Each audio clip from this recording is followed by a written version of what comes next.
What's up mga Pitikols? Welcome back to my YouTube channel, King Jun Garden. So this time mga Pitikols ay ito na naman yung gagawin natin.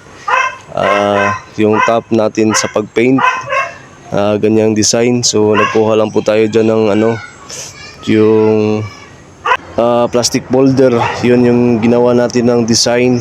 So para makapag design tayo sa top, nagamitan tayo ng water base at saka brush. Ganyan lang kasimple mga Pitikols. Sana ay suportahan niyo po itong YouTube channel ko at sana ay wag na po kayong mag-skip at i-click na rin yung notification bell para sa next time natin na mga video ay ma-update po kayo. Maraming salamat po. Yan po ang aking idea sa pagpipaint, makuha natin ang mga gusto nating mga design. Kuha lang po tayo ng folder o plastic folder. Yan yung gupit-gupitin natin para makapag-design ho tayo. At maraming salamat po sa inyo.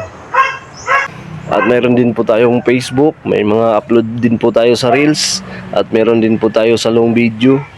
Sana ay suportahan niyo po itong mumunting channel ko po. Kasi po ay 3 years na po ito at hanggang ngayon ay hindi pa na-monetize.